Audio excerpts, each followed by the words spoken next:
So this is an example of a rose bush that I am going to prune. So if you notice, right here in the middle, there's a bunch of little canes right there. So I'm going to take those out and make the middle more open. So I'm going to be cutting this down. I'm also going to take all the leaves off of it.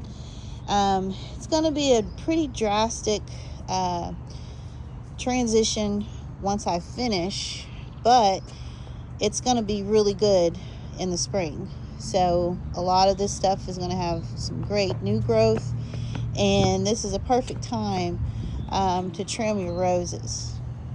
Okay, so another thing is you want to trim the canes that are growing inward. So see how this cane is growing inward? You want to try to get the canes to grow outward, so that way your rose bush is a lot more full. Okay, and another reason why you want to take all these leaves off is you want to prevent black spot. So there's not any black spot on this one, but a lot of roses do have black spot, and a lot of that is because so much moisture develops on the bushes, on the leaves. So when we take some of the black spot leaves off, it's going to promote new growth.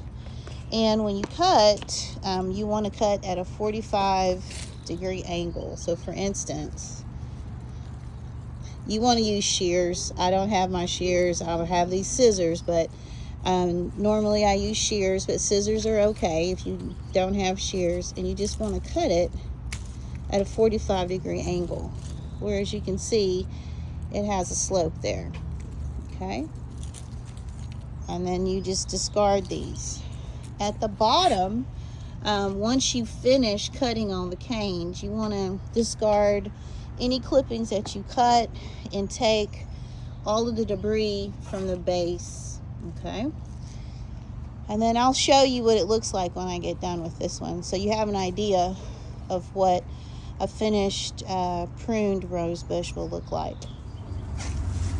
Okay, so these are all of the canes that I took from that rose bush, and I will discard these, place them in my compost.